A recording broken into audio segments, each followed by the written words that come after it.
उपाध्यक्ष महोदय, मैं गांव का आदमी हूं, गरीबी को देखा हूं, गरीबी को भोगा हूं, गरीबी में पला हूं, गरीबी में बढ़ा हूं। मैं केवल उपन्यास की बात नहीं करता और कोई आंकड़े का खेल नहीं मैं करता। कभी राजा महाराजा जब कोई काम नहीं होता था तो शतरंज का खेल खेलते थे। आजकल कुछ विद्वान हैं या तथाकथित विद्वान हैं या स्वकथित विद्वान हैं, वो आंकड़े का खेल खेलने लगते हैं।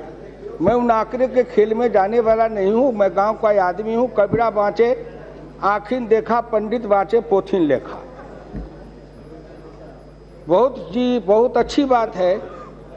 करुणाकरण जी बोल रहे थे, उसके बाद राहुल गांधी जी बोल रहे थे।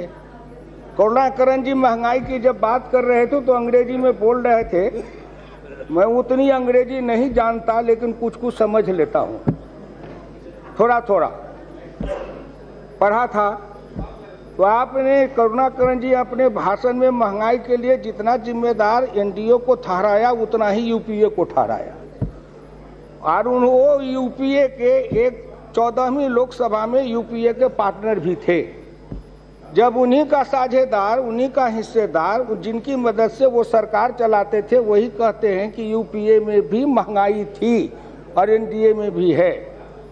तो जब उनके साथ रहने वाला ही उनके तथ्यों को, उनके आंकड़े को काट रहा है, तो मैं कहाँ काटने जाऊँ? स्वयं अपने समझ लें। अभी वो राहुल गांधी जी मोदी जी के बारे में बात कर रहे थे, उनके नारे को दिखा रहे थे।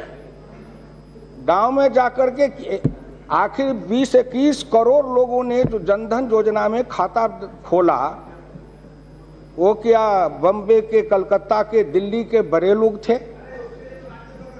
वो इतने लोग खाता खोले, 30,000 32,000 करोड़ रुपया गांव के गरीबों ने जमा किया। आखिर उनकी वाणी में आवाज है। Please order please. अरे सुनो,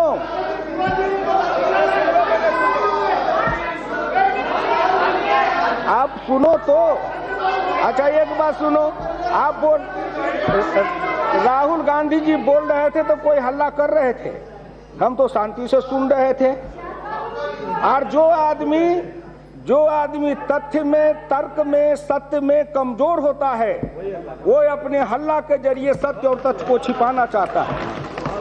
ये लोकतंत्र का नियम है। आप सुन लीजिए, हमारे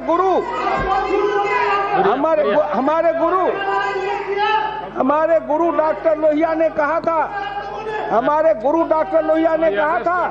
लोकतंत्र का आधार तर्क है, लोकतंत्र का आधार बहस है, लोकतंत्र का आधार हल्ला करना नहीं है। जो अपने विरोधी और विपक्षियों की बात सुनने की साहस नहीं रखता है, वो आदमी लोकतंत्र के मर्यादा को कभी जान नहीं सकता है। इसलिए मैं आपसे प्रार्थना करता हूँ। आंकड़े की बात कर रहे थे, अभी मैं आपसे कहना चाहूंगा कि कभी लोकसभा में 6 सितंबर 1963 राष्ट्रीय आय का वितरण पर बोलते हुए डॉक्टर लोहिया ने कहा था, और उस बात को मैं समझता हूं, जानता हूं। उन्होंने कहा था, अंकशास्त्री और अर्थशास्त्री दो विषधर की तरह है, और बीन जिस तरह की बजाओगे उसी तरह से वो नाचेगा, नाचने लगेगा। और अगर बीन बजाना ही नहीं जानते हो तो फिर नतीजा क्या निकल सकता है? आप अपने बीन बजाए, आपके बीन पर वो नाचा, आपके बीन पर वो नाच दिखाया था, जिसमें कौन बना या नहीं बना। 70,000 करोड़ रुपया अगर किसानों को माफ किया था, तो उसी अवधि में जो एनपीए का कितना माफ किया था, उसी अवधि में जो कर्ज माफी कितना किया था बड़े लोगों का। अपने तन का मरम न जाने मानुख बन रहना है, अपने को झांको। और आप जो कहते हो रंजन जी, मैं आपसे प्रार्थना करूंगा कि आप मत बोलो। हमारी लड़ाई आपसे नहीं है। जिन लोगों के खिलाफ लड़ते आया हूं, वो लड़ते रहूंगा। मोदी के माध्यम से उनके जिनके विरुद्ध मैं लड़ा हूं, उनको अपने गांव गरीब किसान मजदूर पिछड़े दलित की ताकत का एहसास कराया हूं कि गांव गरीब किसान मजदूर पिछड़े दलित वो जब जगता है तो हिंदुस्तान में इतिहास बनाता है। और मोदी का बनना भी भारत के लोकतंत्र में एक ऐतिहासिक घटना है। जैसे गांधी के नेतृत्व में आजाद भारत लाके अंग्रेज को हटाना एक घटना था, वैसे ही मोदी के नेतृत्व में कांग्रेस को हटाना भी एक ऐतिहासिक घटना है, जो तथ्य है, जो सत्य है। इसलिए आपसे मैं बोलिए, कहिए, आपके लिए मैं बैठ सकता हूं। आपकी तो इज्जत हम बहुत करते हैं, लेकिन आपका जो राजनीति पलट गई है, जो अंतर हो गया है। पहले आप लोहिया जी के शिष्य थे, लोहिया जी ने आपको जो सिर्फ समाजवाद का तत्व दिया, जो सेक्युलरिज्म दिया और उनके तत्व के ऊपर ही चलने का, और आपको फॉलो करने वाले इधर भी लोग है जी। लेकिन आपका एकदम जो न्यू टर्न हो गया वो बड़ी मुश्किल हो गई, और उनको लेके आप वो लड़ाई नहीं लड़ सकते। उस बहस को मैं माननीय मल्लिकार्जुन जी से कहना चाहूंगा विनती करके, अगर संप्रदायवाद पर, पंथ निरपेक्षता पर, हिंदू मुस्लिम पर किसी दिन इस सदन में बहस रखिए, और मैं डॉक्टर लोहिया के उन तर्कों के साथ बता दूंगा कि डॉक्टर लोहिया की धारणा क्या थी। डॉक्टर लोहिया ने इसी सदन में कहा था कि हिंदुस्तान में दो तरह की सांस्कृतिक सद्भावना की बात है, एक गुलामी का है और एक स्वामी भाव का है। इसलिए किसी दिन करो बहस, जाने दीजिए, उसको छोड़िए। मैं आपसे प्रार्थना करने आया हूं। अभी करुणाकरण जी जब गिनती करा रहे थे, उन्होंने महंगाई के बारे में 21 कारणों को बताया, 21 बिंदुओं की ओर हमारे ध्यान को आकृष्ट किया। मैं जानना चाहता हूं कि आखिर ये डीजल और पेट्रोल की कीमत तो बढ़ते रहे हैं उनके राज में भी, और वो भी तर्क देते रहे। मैं 15वीं लोकसभा में उधर से दूसरी पंक्ति में बैठ करके बहस करते रहता था, तर्क देते रहते थे। लेकिन मैं पूछना चाहता हूं कि आखिर डीजल और पेट्रोल से जो भी पैसे बचे, या जो भी कर लगा करके बचाया, सरचार्ज लगा के, उस पैसे को पहली बार प्रधानमंत्री मोदी ने उस पैसे को क्या किया? हिंदुस्तान के गांव गरीब किसानों के लिए कृषि सिंचाई योजना से लेके बाकी जितनी योजनाओं का नाम राजीव गांधी की नाम है, उन सब योजनाओं में लगाया। और फिर उससे आगे जो गरीब है, जो बीपीएल वाले हैं, इन गरीबों को जो सस्ते दर पर गैस का कनेक्शन दिया है, आपने क्यों नहीं दिया था? हिंदुस्तान के जो निर्धन निर्बल गरीब पिछड़े दलित समाज के हैं, जिनका आंख फूटता था, जो धुएं में रहती थी, जो गरीबनी माँ कम उम्र में मोतियाबिंद का शिकार हो जाती थी, ऐसे निर्धन निर्बल गरीबनी माँ जो चूल्हा फूकते फूकते अंधी हो जाती थी, उनके तरफ कभी आपका ध्यान नहीं गया। अगर उस गरीबनी माँ के तरफ किसी का ध्यान गया तो नरेंद्र मोदी है, जिसने उनको हजारों लोगों को उन्होंने वो गैस चूल्हा दिया। 1500 रुपया में चूल्हा और गैस का सिलेंडर मिलता है, 130 रुपया हर सिलेंडर पर सब्सिडी मिलता है। आपने क्यों नहीं किया? आपने क्यों नहीं किया? ये महंगाई रोकने का उपाय नहीं है क्या? महंगाई रोकने का उपाय है नहीं। अगर आप जोड़िए, हिंदुस्तान में अगर 1 करोड़ इन गरीबों को ये चूल्हा देंगे, उस पर लगभग 1500 रुपये में उनको चूल्हा मिलेगा, बाकी 1600, बाकी जो 4000 3000 4500 में चूल्हा लेते थे, कितने रुपए की बचत उन गरीबों के घर में हुई है?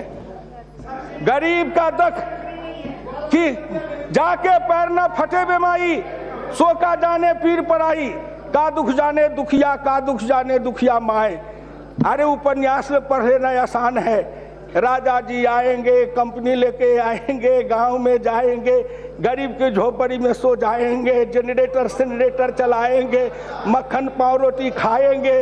वो गरीब की बेटी देखते रह जाएगी, केवल एक गीत गाएगी, राजा जी की आएगी बारात, सुहानी होगी रात, मगन में नाचूंगी।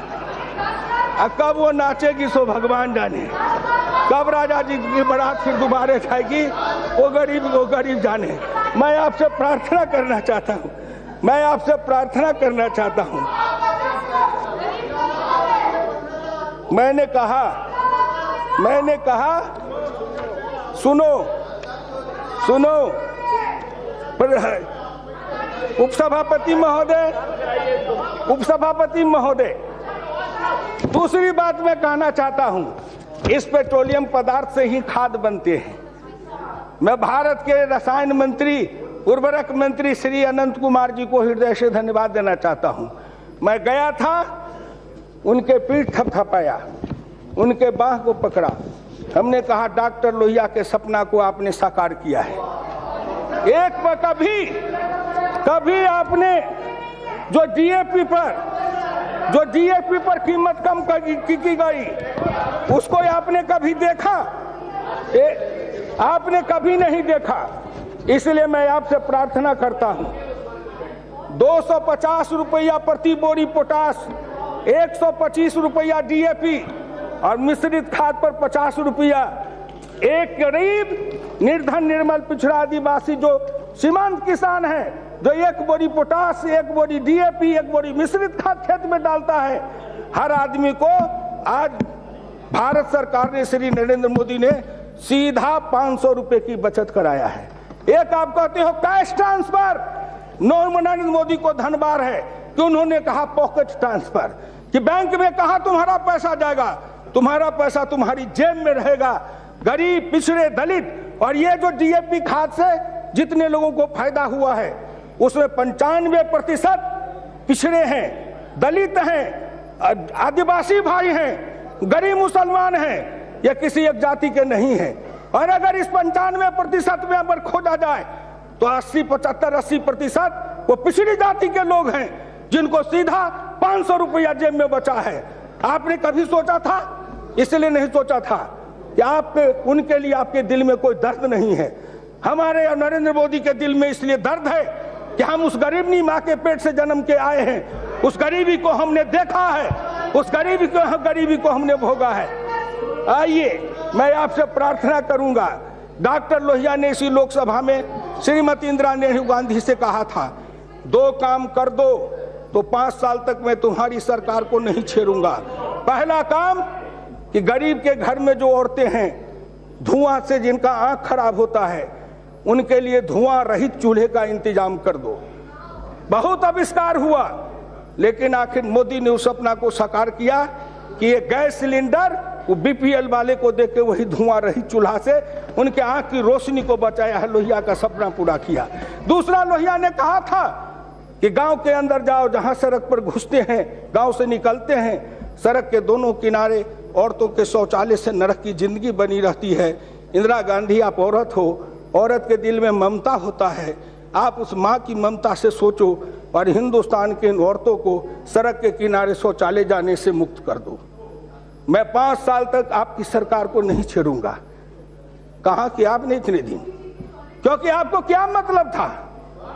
आपको नहीं मतलब था। आप जिनके लिए थे उनके लिए सोचते रहे। नरेंद्र मोदी ने स्वच्छ भारत अभियान चलाया, उस पर जितना पैसा खर्चा होगा वो पैसा कहां से आएगा? हम उस पैसा से स्वच्छ भारत मिशन चलाएंगे, घर घर तक शौचालय बनाएंगे। उन गरीब की माँ और बहनें जो सड़क के किनारे शौच के लिए खड़ी होती है, उनको भी रानी और महारानी के जैसे इज्जत के साथ अपने घर के शौचालय में जाने देंगे। ये है हिंदुस्तान। एक तरफ है महारानी, एक तरफ है गांव की गरीबनी। उस गरीबनी को भी हिंदुस्तान के महारानी की तरह बनाएंगे। इसलिए उपाध्यक्ष महोदय, बातें लंबी लंबी मैं नहीं करूंगा, क्योंकि मेरा दिल खोलने लगता है। दवा की कीमत कम कर दी गई, क्या वो गरीब को लाभ नहीं मिला? डायबिटीज का, टीबी का, कैंसर के दवाओं की कीमत कम कर दी गई। जेनरिक मेडिसिन के लिए प्रधानमंत्री औषधि योजना के तहत वो किया गया, वो आवश्यक नहीं था क्या? वो भी आवश्यक था। अब आइए, मैं किसान हूं, आपसे कहता हूं, ये दीर्घकालीन और तात्कालिक योजना की बात करुणाकरण जी ने किया है। आपके समय में उन्होंने कहा भंडारण की व्यवस्था नहीं, कोल्ड स्टोरेज की व्यवस्था नहीं, कोल्ड चेन की व्यवस्था नहीं। अगर इसकी व्यवस्था रहती तो जिसको कहते हैं कटाई उपरांत वो बर्बादी नहीं होती। आपने क्यों नहीं बनाया? प्रधानमंत्री ग्रामीण गल्ला गोदाम योजना श्रीमान अटल बिहारी वाजपेयी ने चलाया था, वो आपका चलाया हुआ नहीं है। लेकिन 10 वर्षों तक आप शासन में रहे, बोलिए कितना ग्रामीण गल्ला गोदाम बनवाए, कितना कोल्ड स्टोरेज बनवाए, कितना आपने कोल्ड चेन बनवाया, कितना रेफ्रिजरेटेड ट्रक बनवाया, कितना रेफ्रिजरेटेड ट्रेन में बोगी लगाया। घरियाली आंसू बहाते हैं और किसान की बात करते हैं, कहीं पर निगाहें कहीं पर निशाना, और बात करते हैं यहाँ बैठ करके गरीब और मजदूर किसान की। इसलिए आपसे मेरी विनम्र प्रार्थना है, सुनो, जब जब चुनाव आता था गरीब के बीच में जाते थे, कोई योजना लेके जाते थे, मैं योजना लेके आया हूँ, आओ गरीबों आओ, भीख का कटोरा लाओ, उस कटोरे में कुछ डालेंगे, मेरी गीत गाओ, और कहते कहते कहते थे मेरे पैरों में घुंघरू बना दे तो फिर मेरी चाल देख ले, एक बार वोट दे के दिल्ली पहुंचा दे, फिर मैं कमाल करके दिखाऊंगा। क्या कमाल करके दिखाए, क्या कमाल करके दिखाए? इसलिए आपसे मेरी विनम्र प्रार्थना है, प्रधानमंत्री किसान सिंचाई योजना, हर खेत को हर हाथ को काम, हर खेत को पानी, ये लोहिया ने नारा दिया था। आज प्रधानमंत्री किसान सिंचाई योजना, उससे गरीबी मिटेगी, हर खेत को पानी जाएगा, उत्पादन बढ़ेगा, खाद की कीमत कम होगी, किसान का लागत कम होगा। अरहर की खेती और दाल की खेती, इसकी बात आप करते हैं। उपाध्यक्ष महोदय, मैं एक आंकड़े देके मैं इनको समझा दूं, जरा आप भी उपाध्यक्ष महोदय देख लीजिए। अरहर normal area for whole kharif season 40 lakh hectare, normal area as date 5 years average घट करके आ गया 31.9 लाख हेक्टेयर। दिस ईयर 216 घट करके उसको कमते गया। हम धीरे धीरे जो अरहर की खेती, उड़द की खेती, तूर की खेती, मूंग की खेती, कुल्थी की खेती, हमारा जो एरिया था जहां 107 कुल टोटल पल्स 107.6 लाख हेक्टेयर में था, वो घटते घटते 64.7 लाख हेक्टेयर पर आया। कब से तब से निरंतर घटते गया। क्यों? बड़े बड़े आए हो कहने के लिए, दलहन के समर्थन प्राइज नहीं दिए, दलहन की खेती में रोग लगते हैं। मैं किसान हूं, अरहर में, उड़द में, मसूर में, कुल्थी में जो दलहन की खेती है, उसमें जब कीड़ा का प्रकोप होता है तो पूरा का पूरा खेत नाश हो जाता है। ज्योतिरादित्य बैठे हैं, इनके एरिया गुना में जब चुनाव लड़ रहे थे तो इनके विरोध में देशराज यादव चुनाव लड़ रहे थे भाजपा से। मैं एक सप्ताह तक प्रचार करने गया था, जब नारा लगता था देशराज का कि एम की जीत हमारी है, देशराज की बारी है, तब मैं घूमा तो चना की खेती को देखा, केवल गुना में चना की खेती। लेकिन एक बार जनवरी फरवरी महीना में अगर जोरदार वर्षा हो जाए, चना का पौधा धुल जाए, उसका खट्टापन खत्म हो जाए, तो उसमें ऐसा कीड़ा लगता है कि उसके सभी फलियों को छेद देता है और उससे चना की खेती पूरी समाप्त हो जाती है। अरहर लग जाए, एक बार जनवरी फरवरी में अगर वर्षा हो जाए, लाही कीड़ा गिर जाए, खत्म हो जाए, उससे बचाने के लिए कोई उपाय सोचा? अभी कृषि मंत्रालय के द्वारा आईसीआर के वैज्ञानिकों को धन्यवाद देना चाहता हूं कि उन्होंने उन दवाओं का आविष्कार किया है। हम उन दवाओं का छिड़काव करेंगे, लगी फसल को बचाएंगे, उत्पादन को बढ़ाएंगे, दलहन का 300 रुपया सपोर्ट प्राइस देके किसानों को प्रोत्साहन देंगे, दलहन की खेती को आगे बढ़ाएंगे।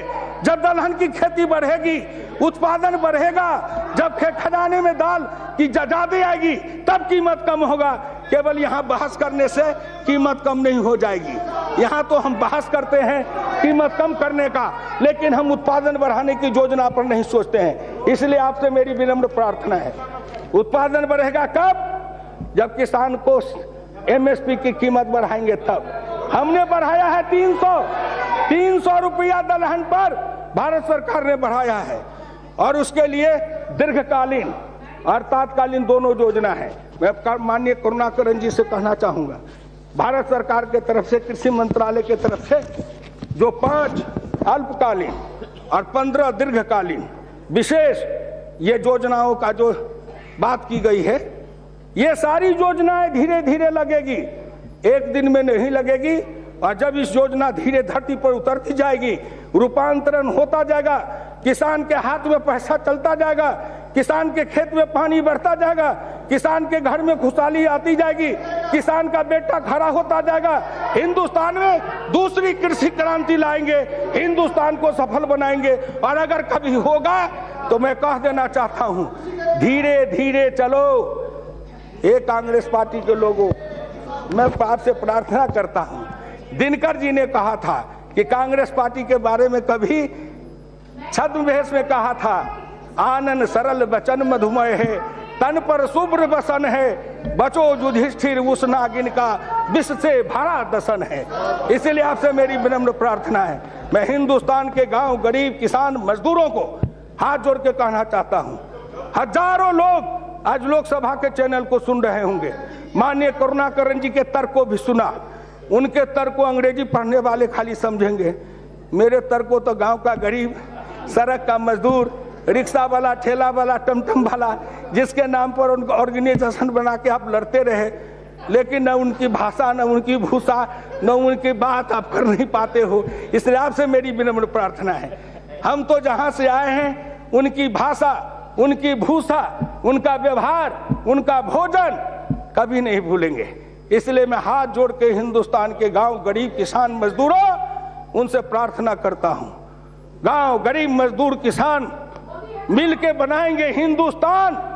एक बार नहीं, 2019 का चुनाव आएगा, फिर मोदी भारत के सिंहासन पर बैठेगा और हिंदुस्तान के जो बड़े लोग हैं जिन्होंने देश को लूटा है, उनके कलेजे पर इस बार 1 कुंटल दाल दल रहे हैं, जब उनके कलेजे पर 10 कुंटल की चक्की बैठा के दाल दर्रेंगे तब उनको पता लगेगा। ये सब क्यों आप बौखलाए हुए हैं? इसलिए कि जेटली जी वो काला धन निकालने के लिए बड़े कड़े कानून बना रहे हैं। अरे बात करते हो, कहीं पेट में घाव है, कहीं आप नस्तर मारते हो, कहीं वो मोदी जेटली जी ऐसे ऐसे कानून बनाए हैं कि सारे लोगों का दिवाला पिटने वाला है, और जिनका दिवाला निकलने वाला है वो अब दूसरे तरफ चिल्ला रहे हैं, वो दाल की भाव खोज रहे हैं, वो अरहर खोज रहे हैं। अरे दाल अरहर खोजने वाले, मैं आखिरी में एक उदाहरण दूंगा। मैं 1960 में राजनीति में आया था, जब ग्राम पंचायत का प्रधान बना। अब उस समय सोचो, बड़ी बड़ी बात करने वाले कितने का जन्म हुआ होगा या नहीं होगा, सो भगवान जाने। मैं 1960 में ग्राम प्रधान बना था, ब्लॉक प्रधान बना, जिला परिषद का अध्यक्ष बना, 3 बार बिहार में एमएलए बना, 2 बार भारत सरकार का मंत्री बना। अरे मैं तो गांव की गली से चला हूं, एक गरीबनी माँ के गोद से चल के हिंदुस्तान के लाल किला तक की यात्रा किया हूं। इसलिए मैंने हिंदुस्तान को सतह से लेके शिखर तक देखा है, हिंदुस्तान को मैंने जर्रे जर्रे को देखा है, हिंदुस्तान के जन जन और कण कण को परखा है। इसलिए आपसे मेरी विनम्र प्रार्थना है कि हम लोग एक सपना लेके आए थे कि हम लोग हैं ऐसे दीवाने, दुनिया को बदल के मानेंगे, मंजिल की धुन में आए हैं, मंजिल को पाके मानेंगे। वो मंजिल था कांग्रेस हटाओ देश बचाओ, कांग्रेस हटाया देश बचाया, मोदी लाया, एक सपना एक पड़ाव साकार हुआ। अब आगे का सपना है, उसको भी पूरा करेंगे। इसलिए मेरी विनम्र प्रार्थना है उपाध्यक्ष महोदय, 67 में 1 बोरी सीमेंट का दाम था 11 रुपया। 67 में 1 बोरी सीमेंट की कीमत थी 11 रुपया, और आज 320 से 370 रुपया। 67 में लोहा 100 रुपये 125 रुपये कुंटल, आज है लोहा 3500 से लेके 4800 रुपये कुंटल। किसने बढ़ाया? हम 67 से लेते लेते आपकी तुलना करें तो ये 40-50 बरस आपने राज किया है, आपके इतने आंकड़े इकट्ठा कर देंगे कि उसी आंकड़े के अंदर आप दब जाओगे, उसी के अंदर उठ नहीं पाओगे। इतने ये आंकड़े आपके लिए हम इकट्ठा कर सकते हैं। लेकिन बताओ, आप दाल की बात किए करुणाकरण जी, टमाटर की है, आलू की है, किसान के फसल की है, बहुत धन्यवाद। अगर महंगाई बढ़ गई तो 2 पैसा अगर हमारे जेब में आया, किसान के जेब में गया, तो दूसरा पक्ष गया तारिक साहब। इसमें से कितने हो जो भादों के कादों में, जेठ की दोपहरिया में, जाड़े माघ की थरथराती ठंड में कितने हो जो खेत के मेड़ पर गए हो, कितने हो जो खेत के सराय हो। इसलिए मैं आपसे विनम्र प्रार्थना करता हूं। लेकिन सीमेंट का दाम बढ़ गया, लोहा का बढ़ गया, धोती की बढ़ गई, कपड़ा का बढ़ गया, दवाई के बढ़ गए, सामान के बढ़ गए, आखिर इस औद्योगिक माल की कीमत बढ़े, महंगाई की चर्चा में मैं किन्हीं के मुंह से उसको नहीं सुनता हूं। इसीलिए दर्द होता है कि मेरे फसल की कीमत कहीं किसी तरह से बाजार में बढ़ती है। ठीक है, भोजन सबके लिए आवश्यक है, सस्ता मिलना चाहिए, उसमें हम आपके सहयोगी बनेंगे। आप एमएसपी प्राइस नहीं चाहिए, उसे कम कीमत पर लोगे, किसान दे देगा, लेकिन हमें सीमेंट भी तो सस्ता दो, लोहा भी तो सस्ता दो। हमारे में भैंस की बैल की नादी बनाने के लिए सीमेंट की आवश्यकता होती है, वो भी तो सस्ता दो, कपड़ा भी तो सस्ता दो। इसको रोको। लेकिन जब इन उद्योगों को रोकने के लिए हम कड़े कदम उठाएंगे, तब हम कहेंगे यहां चोट मारो, तब आप कहोगे कि नहीं वहां चोट मारो। अरे कितना खेल खेलेंगे। एक बात समझ लीजिए, आप जितने भी खेल खेलोगे, आपके हर खेल के खिलाड़ी को मैं समझ चुका हूं। आपको इतना ही जानता हूं कि आप बड़े माहिर हो, खिलाड़ी तो बदलते रहते हो, लेकिन अपना खेल नहीं बदलते हो। हिंदुस्तान में पहली बार खिलाड़ी के साथ साथ खेल भी बदला है। अब यह क्रम रुकेगा नहीं। हिंदुस्तान के गांव गरीब, किसान, मजदूर, पिछड़े, दलित सीना तान के उठेंगे और मोदी के नेतृत्व में ही नए हिंदुस्तान की रचना करेंगे। वो हिंदुस्तान की रचना जिसमें नकली, फर्जी चेहरे वाले का कहीं नामो निशान नहीं होगा, और हिंदुस्तान असली भारत का निर्माण होगा, जो चौधरी चरण सिंह ने सपना देखा था। धन्यवाद।